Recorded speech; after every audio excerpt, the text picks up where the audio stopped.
नमस्कार दोस्तों, आप देख रहे हैं हिंद विजेता न्यूज। मैं चांदनी रिपोर्टर। हमारे चैनल को देखने से पहले लाइक करें, सब्सक्राइब करें, बेल आइकन दबाना ना भूलें, जहां से देखने को मिलेगी शेर की छोटी बड़ी खबरें। देखिए हिंद विजेता की खास रिपोर्ट। यहाँ आज रविवार के दिन भी पत्रकार बंधु मौजूद हैं। आप सभी को बहुत बहुत धन्यवाद। Thank you a great deal.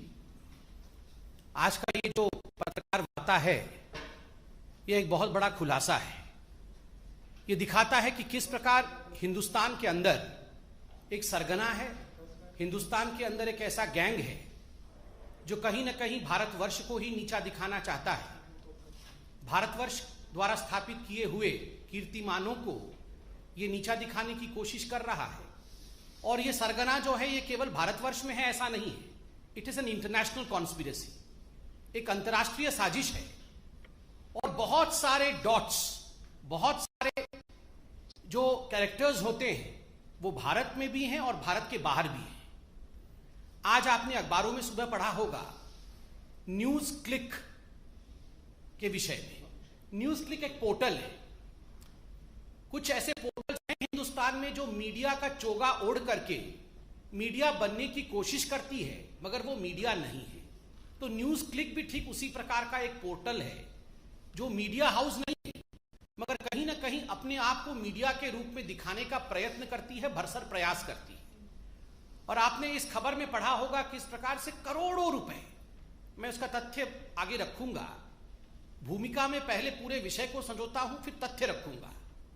किस प्रकार करोड़ों रुपए विदेशों से संदिग्ध हिंदुस्तान आए हैं और उनका एक ही मकसद था, हिंदुस्तान के सरकार और हिंदुस्तान का जो सिस्टम है उसको धता बताना, उसको फेल्ड बताना, और विदेशों को, विदेश की जो ताकतें हैं और खास करके अन्य देशों का हिंदुस्तान में प्रोपेगेंडा करना। We have seen this most important news article today as to how money trail in fact was there from foreign nations, as to how dubious characters were involved, and the only agenda of these so-called portals, and in this particular one, the portal called News Click, the only agenda is propaganda of a foreign nation and demeaning India's name.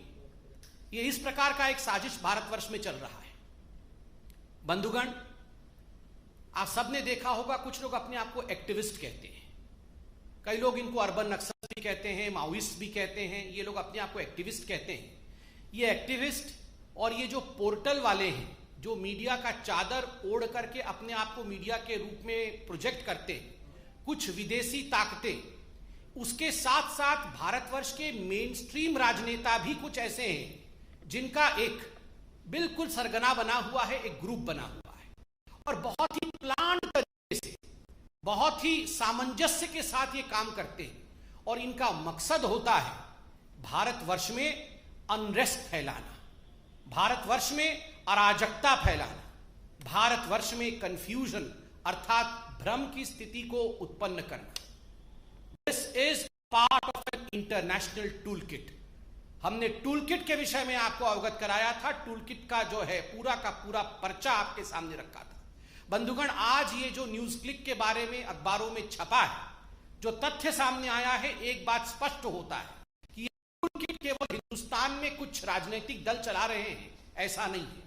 Hindustan के बाहर भी एक बहुत बड़ा ऐसा परियोजना है, एक प्रयोजन है, एक प्लान है, एक कॉन्स्पिरेसी है जो इस टूल किट का हिस्सा है। तो it would not be wrong to point out that apart from a domestic tool kit there is an existence of an international conspiracy in form of an international tool kit.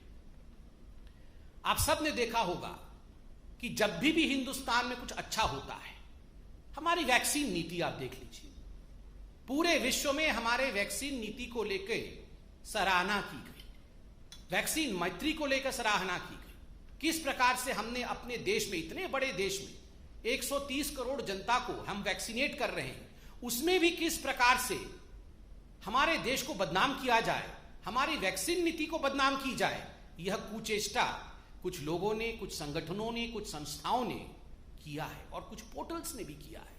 आज समझ में आता है ये किस प्रकार से हो रहा था। फॉरेन फंडिंग के माध्यम से हो रहा था। सेंट्रल विस्टा, ये उदाहरण मैं आपको दे रहा हूं बंधुगण कि किस प्रकार एक सोची समझी साजिश चल रही है। सेंट्रल विस्टा, जिसको लेकर सुप्रीम कोर्ट, हाई कोर्ट, हमारे माननीय कोर्ट ने कहा कि हमें किसी प्रकार की आपत्ति नहीं है, ये बहुत अच्छे प्रोजेक्ट्स हैं, इनको आगे बढ़ने चाहिए।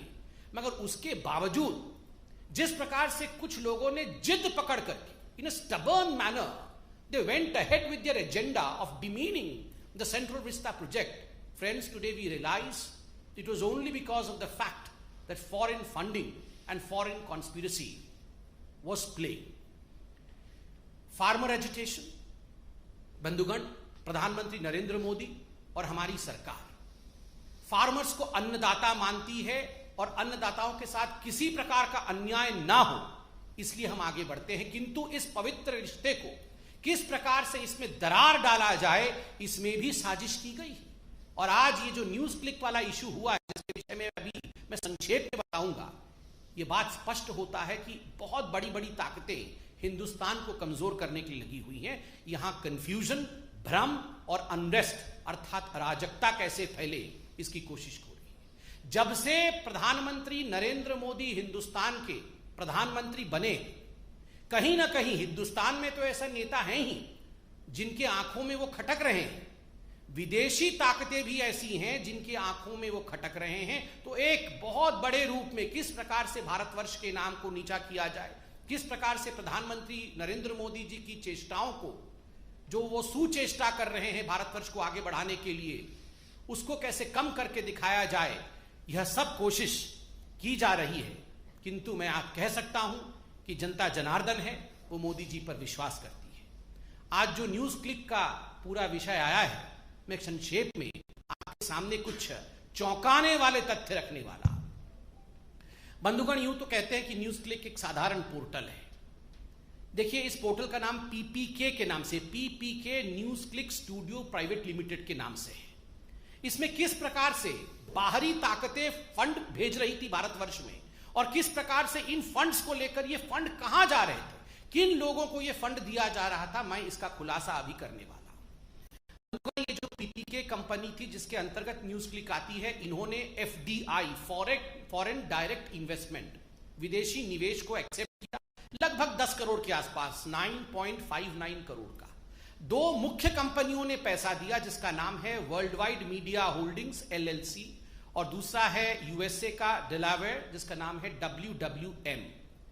इन दोनों ने इसमें मेजर रूप में पैसा इन्फ्यूज किया एफडीआई के रूप में। और ये जो WWM है, इसमें 3 लोग मुख्यतः सम्मिलित थे, वो विदेश के थे। जैसन पेट्शर, नेविली रॉय सिंघम, जो कि श्रीलंका के और उसके बाद अभी अमेरिका में है, और एक तीसरा व्यक्ति है जो एक विदेशी ताकत है और किसी विदेशी देश के फंड को पूरी तरह से हवाला के माध्यम से डाइवर्ट करके किस प्रकार से इसका यूटिलाइजेशन भारतवर्ष में किया जा सके, डूबियस रूट से उन्होंने WWM ने पीपीके अर्थात न्यूज क्लिक को भेजा। बंधुगण, आपको जान के आश्चर्य होगा, ये जो निवेश होता है विदेश से, एफडीआई होती है, उसके लिए आपको एक शेयर वैल्यू दिखाना पड़ेगा कि हाँ ये जेन्युइन लगे, ये बड़ी कंपनी थी, तभी जाके हमने निवेश किया। कुल मिलाकर 10 रुपए प्रति शेयर का न्यूज क्लिक का वास्तविक जो चरित्र है, वो 10 रुपए प्रति शेयर का उसका ओरिजिनल स्वरूप है। But that was inflated just in order to make news click look as if it was an authentic destination for an FDI, उसको इन्फ्लेट करके 11,510 रुपए का एक शेयर कर दिया गया। अब सोचिए ये षड्यंत्र में कितने लोग इन्वॉल्व थे और किस प्रकार से ये षड्यंत्र काम कर रहा था। केवल ये 10 करोड़ का जो एफडीआई था यही नहीं, लगभग 30 crore, to be precise 28.46 crore रुपया ये जो न्यूज इसने भिन्न भिन्न एजेंसियों से, विदेशों से रिसीव किया। Justice and education fund Inc USA, ऐसी बहुत सारी यूएस के एजेंसीज हैं, कंपनीज हैं, जिनसे इन्होंने लगभग 30 करोड़ रुपए लिए हैं। और ये 30 करोड़ रुपए किस लिए लिए हैं? ये 30 करोड़ रुपए लिए हैं maintenance of people dispatch portal. ये 30 करोड़ रुपए लेके एक पोर्टल है जिसका नाम है पीपल्स डिस्पैच पोर्टल, उसका ये मेंटेनेंस न्यूज क्लिक वाले करेंगे। आप जानते हैं ये जो पीपल्स डिस्पैच पोर्टल है ये किसका है? ये भी ये न्यूज क्लिक वालों का है। अपने ही पोर्टल को मेंटेन करने के लिए यूएस की कुछ कंपनियां, विदेशी कंपनियां, वो इनको 30 करोड़ रुपए दे रहे हैं और बदले में कहा गया हम आपको एक्सपोर्ट सर्विस देंगे, मतलब हम बहुत बढ़िया मेंटेनेंस करेंगे और आपको बताएंगे कि हमने कैसे मेंटेन किया, हम सर्विस अपना एक्सपोर्ट करेंगे। मगर जब इनके प्रमोटर्स से पूछा गया कि आपने क्या सर्विस एक्सपोर्ट किया तो उनके पास कोई जवाब नहीं है। अर्थात ये विदेशी ताकतें जो हैं ये पैसा किन्हीं और कारणों से भेज रही हैं। ये न्यूज पोर्टल के मेंटेनेंस का तो केवल बहाना है, कारण कुछ और है। अब मैं कारण बताता हूं किन किन लोगों को इस न्यूज पोर्टल के माध्यम से पैसा गया। ये करोड़ों रुपए बाहर से आए, 30-40 करोड़ तो मैंने अभी हिसाब दिया है, न जाने और कितना आया होगा। अब ये पैसा गया कहां? मैंने आपको कहा था कि हिंदुस्तान के अंदर ऐसे कुछ राजनेता हैं, ऐसे कुछ एक्टिविस्ट हैं जो चाहते हैं कि हिंदुस्तान में एक माहौल भ्रम का और अनरेस्ट का बने। आपको याद होगा गौतम नौलखा, क्योंकि एल्गार परिषद के जो माओइस्ट लिंक थे वो अरेस्ट हुए थे। गौतम नौलखा, कई लोगों ने उन्हें अर्बन नक्सल भी कहा, और गौतम नौलखा जिन्होंने भीमा कोरेगांव केस में हिंदुस्तान में अनरेस्ट फैलाने की कोशिश की थी, उनको इसमें से लगभग 21 लाख रुपए मिले। ये तो एक रिकॉर्ड हमारे पास है, आज अखबारों में भी छपा है। न जाने कितने सोर्सेस से ऐसे कितने रुपए इस प्रकार के एक्टिविस्ट्स को मिलते होंगे, यह चौंकाने वाला है। 21 लाख रुपए गौतम नौलखा को मिले। दूसरा, इसमें से लगभग 52 लाख रुपए बप्पादित्य सिन्हा।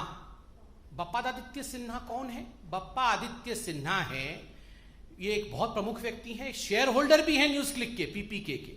मगर अगर राजनीतिक रूप से देखा जाए तो Sinha ji communist party of India के आईटी सेल के एक प्रमुख सदस्य हैं।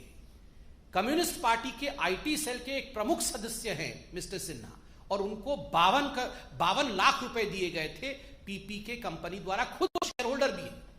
और तो और हमें समझ में यह नहीं आ रहा है, 9वीं क्लास पढ़ा हुआ एक इलेक्ट्रीशियन है जोसेफ राज, जिनको 1.5 करोड़ से अधिक रुपए पीपीके ने दिया। क्यों दिया?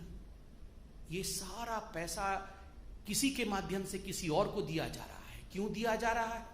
देश में भ्रम फैलाने के लिए एक प्राइस टैग है, देश में कंफ्यूजन फैलाने के लिए एक प्राइस टैग है, दूसरे देशों का प्रोपेगेंडा करने के लिए एक प्राइस टैग है, मोदी जी को गाली देने के लिए एक प्राइस टैग है, हमारी सरकार को नीचा दिखाने के लिए एक प्राइस टैग है। असली किसानों के मुद्दे को अगर मोदी जी आगे बढ़ाते हैं, उसको किस प्रकार धता बता दिया जाए, उसके लिए एक प्राइस टैग है।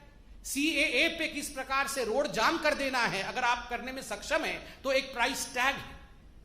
जहां भी एंटी इंडिया कोई सेंटिमेंट हो, कोई नैरेटिव हो, उसको आगे बढ़ाने के लिए एक प्राइस टैग है। और यही साजिश विदेशी ताकतों के साथ मिलकर के एंटी इंडिया फोर्सेस कर रही है।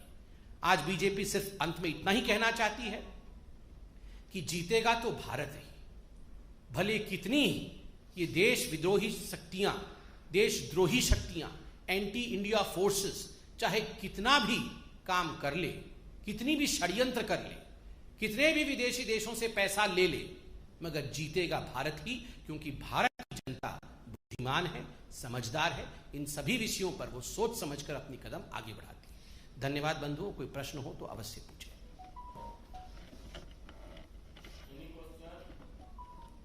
ठीक है।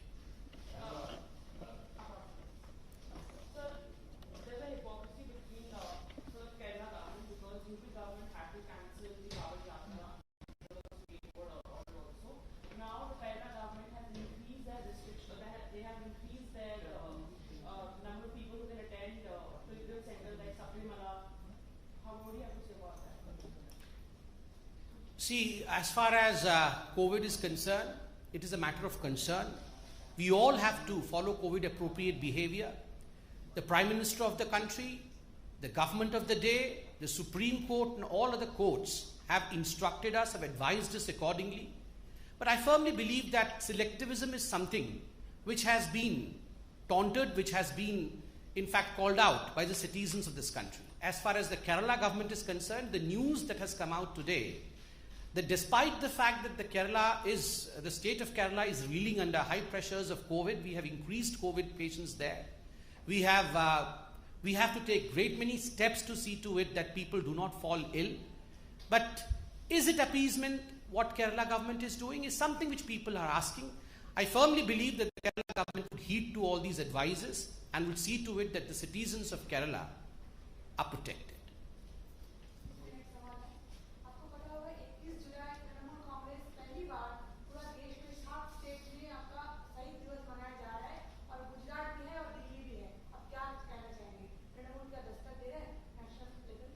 मैडम फिर से क्या दिवस दस्तक दे रहा है नेशनल लेवल पे? अच्छा नहीं, स्टेट से बाहर शहीद दिवस मना रहा है, अच्छी बात है। वो एक डेमोक्रेटिक कंट्री है हमारी, कोई भी शहादत को अपनी आंखों को नम कर सकता है शहादत में, मगर जो हमारे कार्यकर्ता शहीद हुए हैं बंगाल में, जिस प्रकार से हजारों लोग बेघर हो गए, जिस प्रकार से हमारे पार्टी के माताओं और बहनों के साथ जो ट्रीटमेंट हुआ है, न जाने कितने लोगों को मार दिया गया है, महिलाओं का बलात्कार हुआ। इस विषय में जो NHRC का रिपोर्ट अभी 2 दिन पहले आया, जिसमें स्पष्ट रूप से कहा गया है there is no rule of law in Bengal, there is law of ruler in Bengal. इस पर ममता बनर्जी क्या कहेंगी? मैं ममता जी से आज निवेदन करूंगा कि जिन भारतीय जनता पार्टी के कार्यकर्ताओं ने लोकतंत्र को अपहोल्ड करने के लिए शहादत दी है, उनके शहादत पर भी ममता बनर्जी कुछ कहें, उनके बलिदान पर भी ममता बनर्जी 2 आंसू बहाएं और क्षमा याचना करें, जिस प्रकार से उन्होंने कानून व्यवस्था की धज्जियां बंगाल में उड़ाई है। Thank you.